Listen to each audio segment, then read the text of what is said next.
¿Qué es lo que de verdad importa? En Ant Bank sabemos que la tranquilidad y el bienestar futuros son de máxima prioridad para usted y su familia. Por eso, le ofrecemos soluciones de inversión únicas y personalizadas. Conozca a los mejores expertos en asesoramiento y gestión patrimonial en el 900-255-256 o en antbank.es.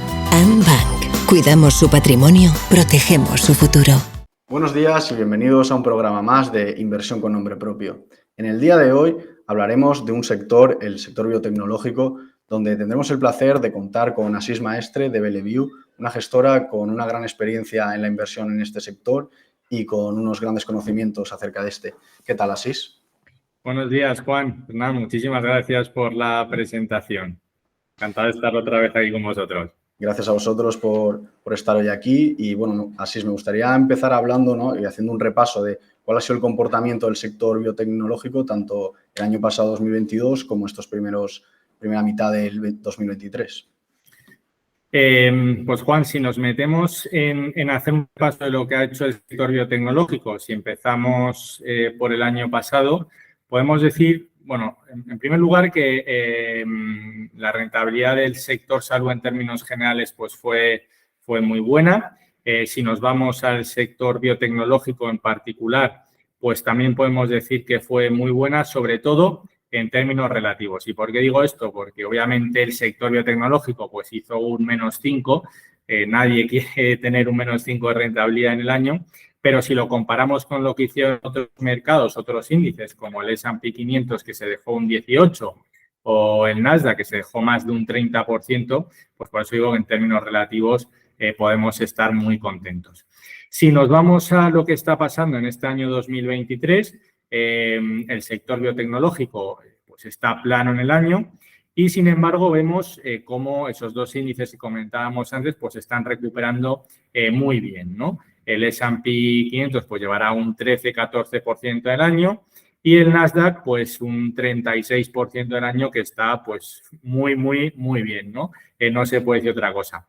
Pero si cogemos desde inicios del año pasado hasta ahora, el comportamiento de todos los mercados es muy parecido.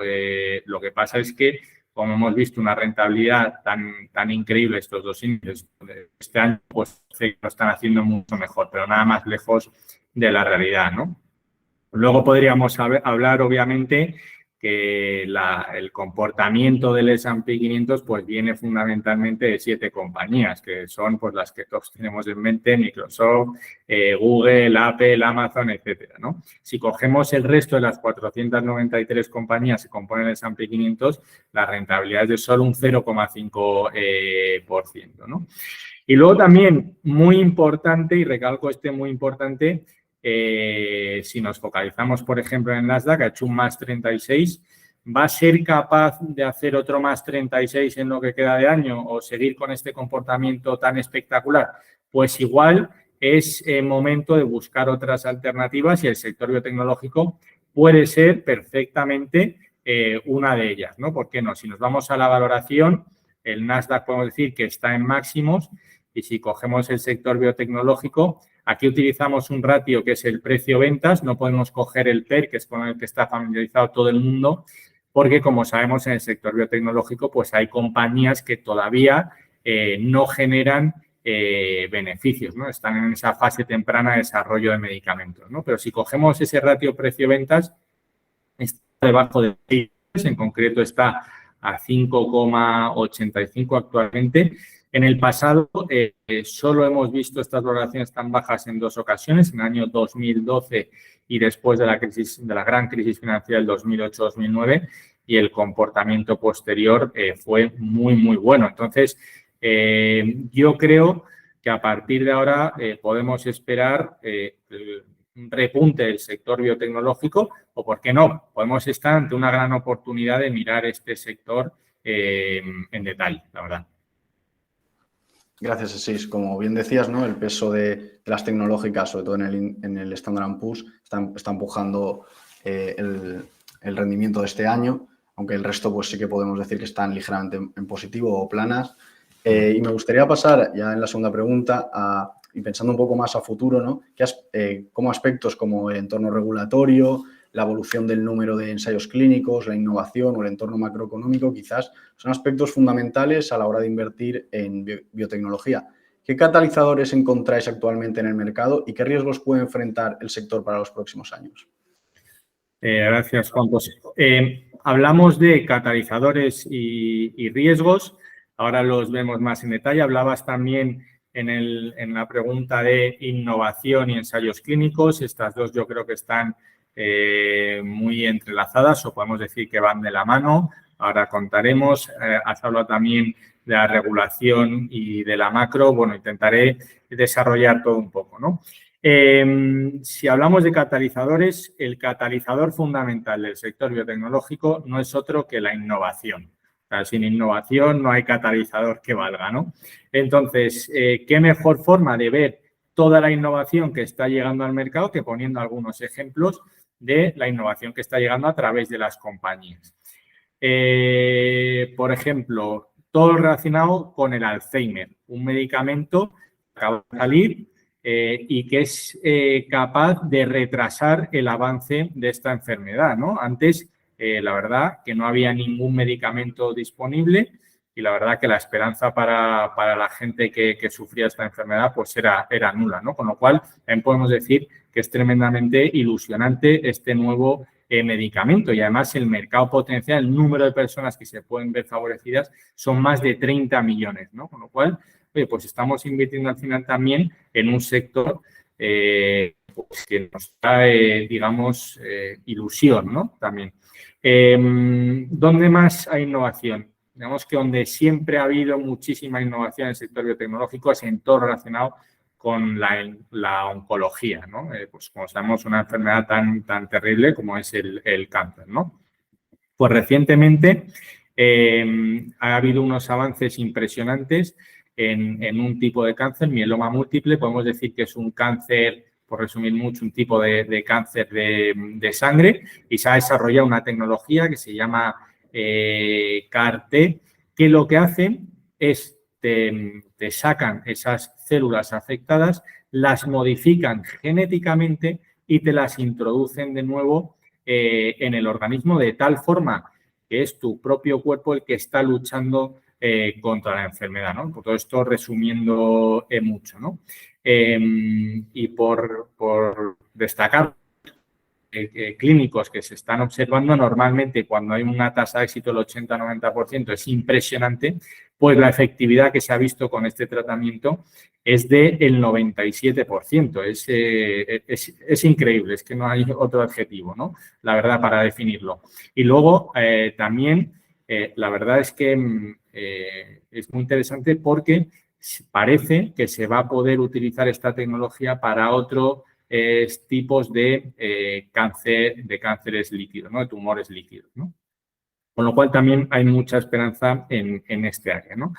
Por citar, donde vemos también muchísima innovación en todo relacionado con obesidad y que tiene la consecuencia también muchas veces derivada de esa obesidad en la diabetes, ¿no? Y que viene derivado, la consecuencia son esos malos hábitos alimenticios que tenemos, ¿no? Pues se ha desarrollado un medicamento que es capaz, digamos, de frenar, ¿cómo decirlo?, ese sentimiento, esa ansiedad que te da cuando solo quieres, digamos, comer, pues llegas a casa, quieres comer, sales, sigues y es capaz de interactuar, digamos, con ese sentimiento y frenarlo, ¿no?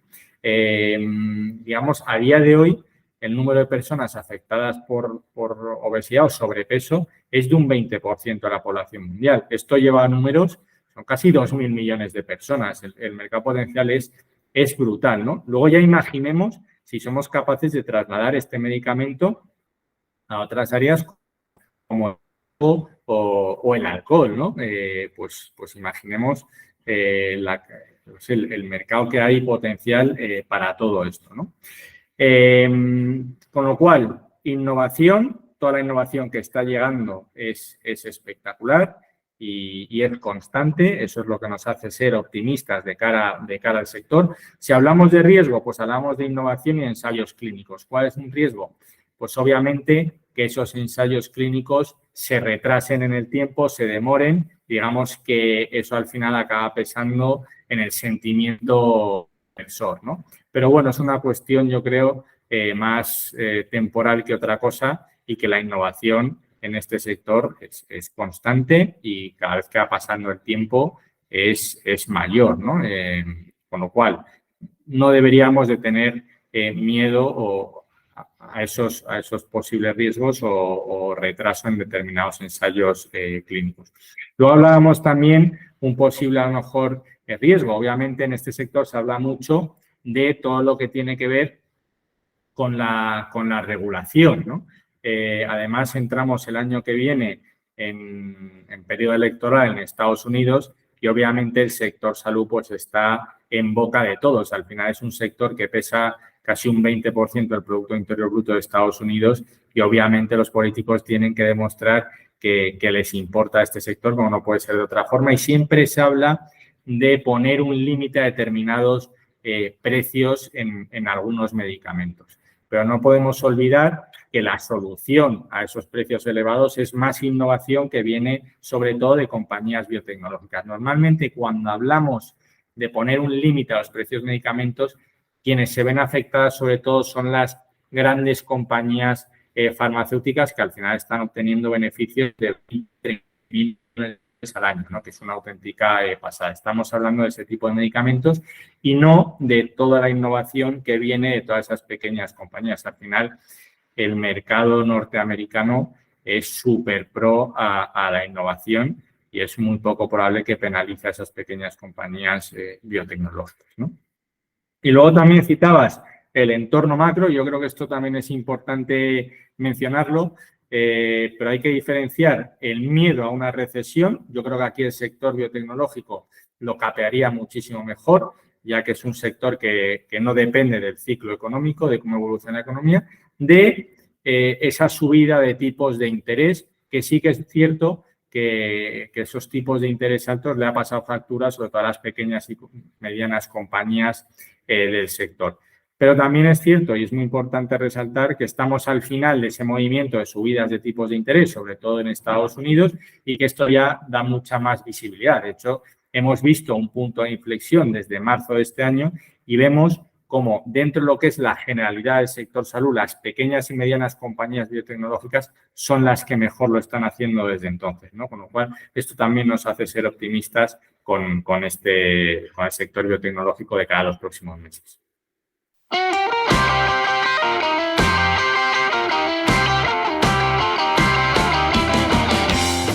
Programa patrocinado por Bodegas Marqués de Cáceres.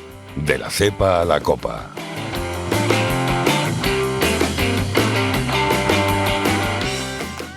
Al final podemos decir, ¿no?, que el sector biotecnológico está a la vanguardia de la innovación, en constante desarrollo de medicamentos contra el Alzheimer, contra el cáncer, contra la diabetes, que al final son enfermedades que pueden afectar a un número muy importante de población a nivel mundial. Y además es un sector, ¿no?, bastante resiliente a una posible recesión que se pudiera dar. Y bueno, otro aspecto, ¿no?, también relevante a la hora de invertir en biotecnología es elegir quizás en qué fase del desarrollo de un determinado fármaco se decide invertir. Por ello, ¿qué estrategia seguís desde Bellevue en este sentido a la hora de seleccionar las compañías que incorporáis a la cartera? Sí, bueno, antes de empezar, Juan, decir que por lo general en Bellevue, por filosofía en el proceso de inversión, somos una casa que lleva a cabo un análisis completamente fundamental, como se dice, bottom-up, sin restricción de benchmark y carteras concentradas, ¿no? Esto nos lleva a que a día de hoy en cartera tendremos en torno a 50 compañías respecto a las 270 aproximadamente que componen el índice, el Nasdaq Biotech, ¿no? Luego, si nos adentramos a fondo en lo que es el universo de inversión de estas compañías biotecnológicas, los inversores que estén familiarizados, hay, digamos, una curva de desarrollo de la biotecnología que se parece mucho a una S, ¿no? Entonces, podemos diferenciar como la fase temprana, que serían pequeñas compañías, incluso startups, donde la capitalización va en torno a menos de 2.000 millones. Luego podríamos ver una fase de crecimiento, que esto serían las medianas compañías, que la capitalización va entre esos 2.000 y 20.000. Y luego una fase mucho más madura del sector, que la componen las grandes compañías de biotecnología, de una capitalización de más de 20.000 millones de euros, ¿no? En Bellevue nos gusta focalizarnos, digamos, en esa fase de crecimiento, ¿no? En esa fase de medianas compañías. Ahí tenemos en torno al 30-60% de la cartera la invertimos en este tipo de compañías, que son aquellas fundamentalmente que ya están, digamos, en esa fase 2 de desarrollo de sus nuevos medicamentos. Esto obviamente lo complementamos con algo de muy pequeñas compañías que también queremos sacar provecho de toda esa innovación que está llegando al mercado de nuevas biotecnológicas. Esto nunca va a tener un peso de más del 20%, porque también es cierto que es la parte más volátil del sector biotecnológico y obviamente lo complementamos con esas grandes compañías biotecnológicas que ya tienen pues medicamentos en el mercado, digamos que tienen una cartera de productos o de nuevos medicamentos en desarrollo, ¿no? Pero donde más potencial vemos es en ese foco de medianas compañías. Y todo esto al final, ¿en qué se traduce? En que a día de hoy el crecimiento de beneficios por acción estimado que tenemos en cartera o las compañías que componen la cartera es de más del 30%, es increíble. La media del índice está en torno al 15% y también tenemos un crecimiento de ventas estimado de las compañías que componen la cartera de más del 12% respecto al 10% que compone el índice, ¿no?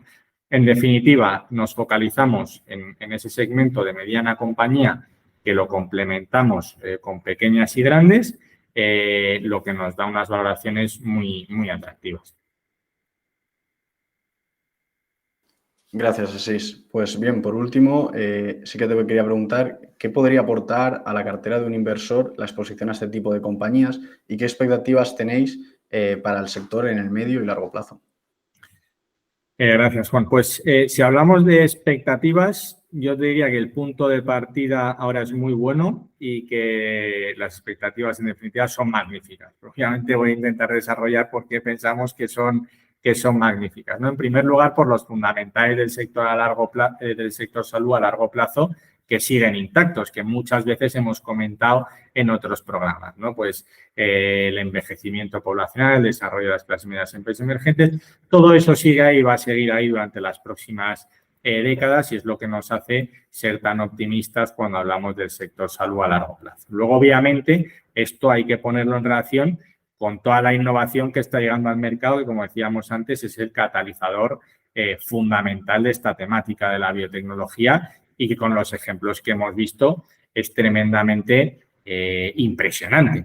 Hay que mencionar también los tipos de interés por momento actual. No queremos que un inversor invierta en biotecnología porque los tipos de interés están altos o bajos, ¿no? Pero sí que es cierto que ahora mismo el foco de atención del inversor está ahí. Estamos en un periodo de mucha más estabilidad en ese movimiento de tipos de interés en Estados Unidos y eso da mucha visibilidad a las compañías y que el inversor se centre en lo verdaderamente importante que son los fundamentales de las compañías, ¿no?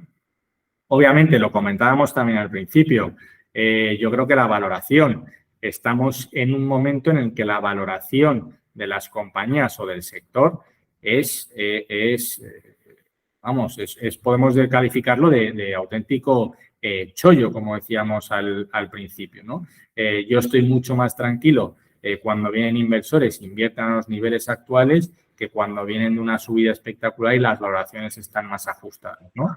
Y luego, por citar a lo mejor algo más, el repunte de toda la actividad que estamos viendo de fusiones y adquisiciones. Estamos viendo cómo grandes compañías de farmacéuticas que tienen mucha caja, pues como pueda ser Pfizer, están comprando pequeñas compañías biotecnológicas precisamente porque cotizan una valoración muy interesante o muy baratas y en muchos casos estamos viendo primas de más del 100% de su cotización, lo cual eso también es otro impulso para la temática, ¿no?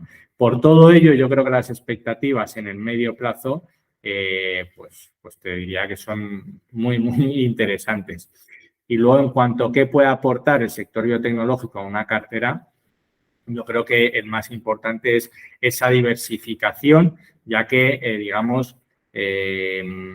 que sus catalizadores, como comentábamos antes, o no dependen, digamos, de ese ciclo económico, y eso también te da cierta diversificación con el resto de fondos de renta variable que puedas tener en cartera, lo que hace una temática pues muy atractiva para un inversor.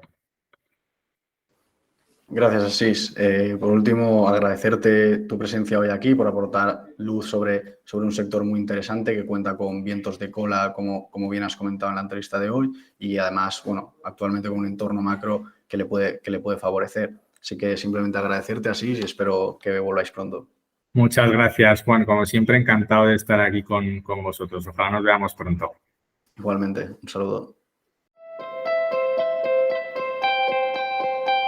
De entre todos los activos de inversión, Aspain 11 Family Office selecciona los mejores productos adaptados a sus necesidades. Porque sus metas son las nuestras, conozca las ventajas de un departamento de inversiones fundamentado en el cliente. Pregúntenos.